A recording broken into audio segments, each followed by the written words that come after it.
Mercredi 23 octobre 2024, bienvenue à ce 19h45. À la une ce soir, la dynamique de l'Alliance républicaine, nouveau-né des cendres de la dissolution de la coalition pour un Tchad uni. 48 heures après l'annonce du MPS de faire chemin seul vers la législative, 15 partis politiques se réunissent dans la DAR. De nouveaux laboratoires mobiles pour le renforcement de la lutte contre les menaces épidémiologiques en déploiement du ministère de la Santé appuyé par l'ANOMAI.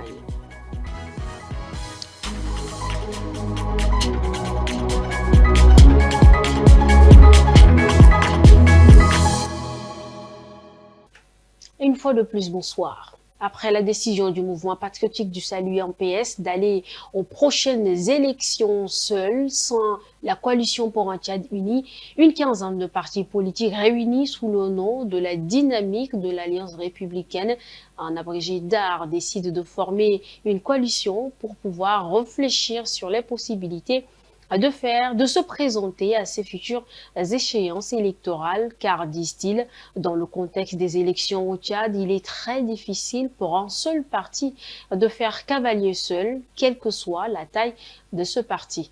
L'annonce a été faite dans la soirée de ce mercredi 23 octobre par le porte-parole de ces partis, Ndjekombe François. Il est dans un enregistrement de Maïlassim Emmanuel.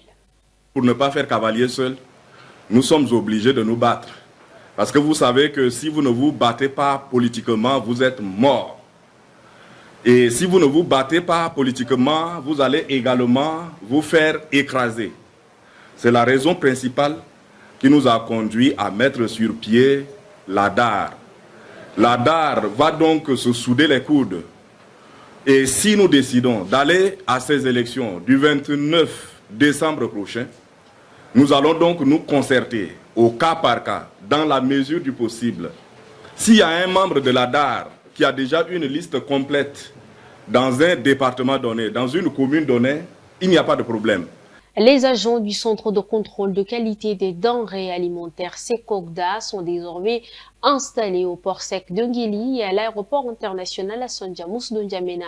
Ils ont pour mission le contrôle et la traçabilité des denrées alimentaires qui entrent sur le territoire tchadien. La cérémonie s'est déroulée au port sec de Nguéli. Ndale Paul, Maxime Solmenga et Rassom Orjumleila. L'installation de ces agents du Centre de contrôle des qualités des denrées alimentaires est un premier pas dans le contrôle et la traçabilité des denrées alimentaires et d'autres produits de consommation au niveau des postes frontaliers. Les produits seront soumis à un contrôle rigoureux. Un logigramme dans cette procédure décrit donc les différentes étapes pour identifier le pédigré du produit, c'est-à-dire la traçabilité, son origine, sa destination, sa date de fabrication, sa date de péremption et ses paramètres organoleptiques, microbiologiques et physico-chimiques. La Direction générale des douanes adhère à cette initiative. Nous avons la responsabilité en tant qu'agent de l'État de veiller à ce que chaque produit alimentaire qui entre dans notre pays soit sûr, traçable et de la plus haute qualité. Le ministre de l'Élevage et de la Production animale souligne l'importance du contrôle des denrées alimentaires pour l'économie tchadienne.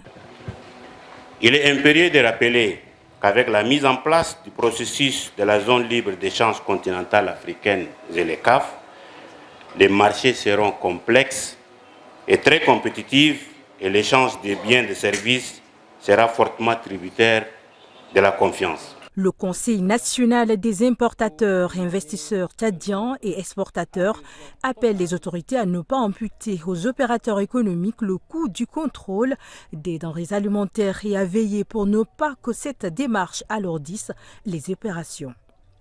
Après le port sec de Nguéli et l'aéroport international Hassan Diamous de N'Djamena, les agents des SECOGDA seront installés dans d'autres postes frontaliers du pays. Le Tchad renforce sa lutte contre les menaces épidémiologiques avec le déploiement de nouveaux laboratoires mobiles. Lors d'une cérémonie officielle, le ministre de la Santé publique, Dr Abdelmadid Abderrahim, a mis en avant l'importance de ces équipements pour faire face aux épidémies qui menacent la région, comme la variole du singe. Ces laboratoires fournis grâce à un programme allemand de sûreté biologique joueront un rôle clé dans la protection et la gestion des risques sanitaires. Bécoutou Junior. Ce 6e déploiement des laboratoires mobiles a permis de découvrir un dispositif mis en place pour renforcer la lutte contre les menaces épidémiologiques. Lors de cette cérémonie, le ministre de la Santé publique et de la Prévention, Dr Abdelmadjid Abdrahim, a souligné l'importance cruciale de ces laboratoires pour le pays. Le laboratoire est un instrument de diagnostic, de certitude. Et ne soyez pas surpris de l'émergence des maladies, parce que l'Afrique, avec le changement climatique, on va avoir une surprise. Compte tenu des mutations et des transformations épidémiologiques, il peut y avoir des épidémies beaucoup plus dévastatrices que ceux qui sont passés. Après une présentation détaillée des laboratoires, une visite guidée et commentée a été organisée. Conscient des menaces épidémiologiques qui guettent le pays, notamment la variole du singe, le ministre a insisté sur la nécessité de protéger ces équipements et de les gérer de manière optimale. Je voudrais également vous rassurer de l'utilisation rationnelle de ces précieux cadeaux que vous nous donnez. Mais il faut l'entretenir. Monsieur Djamal, ça c'est des choses qui coûtent cher. Les déplacer, le Tchad c'est un pays très grand, 1 284 km², comparativement à nos pays frères de la sous-région. Le Tchad se trouve confronté à des immenses défis, multiples et multiformes. Il est à noter que ces équipements médicaux ont été fournis au Tchad grâce à un programme de sûreté biologique financé par l'Allemagne. Et dans l'actualité en bref de ce mercredi, 3 informations sont recoupées et traitées. Regardez. Lors de la 15e session de la Grande Commission mixte entre le Tchad et la République centrafricaine tenue à Bangui le 21-22 octobre, 4 projets d'accord ont été signés. Ces accords incluent des consultations politiques et un règlement des conflits ainsi qu'un accord en matière de sécurité. Tous deux signés par le ministre des Affaires étrangères. Un protocole d'accord pour la création d'une force mixte de sécurisation des frontières a également été paraphé par le ministre de la Défense. Enfin, un projet d'accord tripartite sur le rapatriement des réfugiés a été signé avec le HCR. Les deux pays ont convenu de renforcer leur coopération bilatérale dans les domaines variés tels que le commerce, l'industrie, l'enseignement supérieur, la santé, la coopération judiciaire, l'agriculture, les ressources naturelles et les mines. À partir du 25 octobre 2024, le ministère de la Santé publique du Tchad a introduit dans la vaccination de routine des vaccins contre le paludisme, les infections respiratoires et la diarrhée destinés aux enfants de 0 à 23 mois. Cette initiative est considérée comme une avancée majeure pour la santé publique, visant à réduire la mortalité infantile et à améliorer la santé des enfants. Pour le paludisme, 4 doses seront administrées à 6, 7, 9 et 15 mois, tandis que pour les infections pneumococciques et la diarrhée à rotavirus, 3 doses seront données à 6, 10 et 14 semaines. Les parents sont encouragés à amener leurs enfants dans les centres de santé pour des vaccinations tout en continuant à appliquer d'autres mesures préventives comme l'utilisation des moustiquaires imprégnés. Comme dans toutes les provinces précédemment visitées, le ministre de l'Éducation nationale et de la Promotion civique, Mamadou Ganaboukar, a organisé ce mercredi 23 octobre une réunion à Bongo avec les gestionnaires et partenaires du système éducatif de la province du Mayo-Kébi-Est. Au cours de cette rencontre, tous les obstacles entravant le développement de l'éducation dans la province ont été examinés. Sans détour, le ministre a formulé des orientations à l'intention des acteurs présents et a incité les partenaires à collaborer étroitement afin de redynamiser le secteur éducatif dans la province. La Society of Petroleum Engineers section d'Undjamena a lancé ce mercredi 23 octobre la 4e édition de son salon de carrière. Cet événement vise à créer un cadre d'échange et de partage entre étudiants et professionnels du secteur de l'énergie afin de favoriser l'insertion socio-professionnelle des jeunes. On fait le point avec Bailas Emmanuel. Ce salon de carrière a pour objectif d'offrir aux étudiants et demandeurs d'emploi l'opportunité de discuter des perspectives d'emploi et de l'avenir du secteur pétrolier à l'échelle nationale avec des professionnels du domaine. Il permet également de tisser des relations professionnelles durables dans le but de contribuer à la résolution du problème croissant de chômage, notamment dans le secteur pétrolier. Chaque année, des jeunes ingénieurs pétroliers tchadiens sont formés, mais malheureusement sont en manque de repères, d'informations capitales et de connaissances pour accroître leurs chances d'emploi tant à l'échelle nationale qu'internationale. La SPE, section de N'Djamena, à travers les sessions techniques en présentiel et en ligne, des conférences, débats et des formations techniques, est donc une source intarissable pour ces derniers afin de booster leur carrière professionnelle. Le gouvernement, qui envisage de nationaliser les entreprises pétrolières au Tchad, se félicite de la participation de ces dernières à ce salon. Nous voulons faire davantage avec les entreprises pétrolières en nationalisant les postes. Nous espérons vivement que cela va se faire aussi avec la CNPC.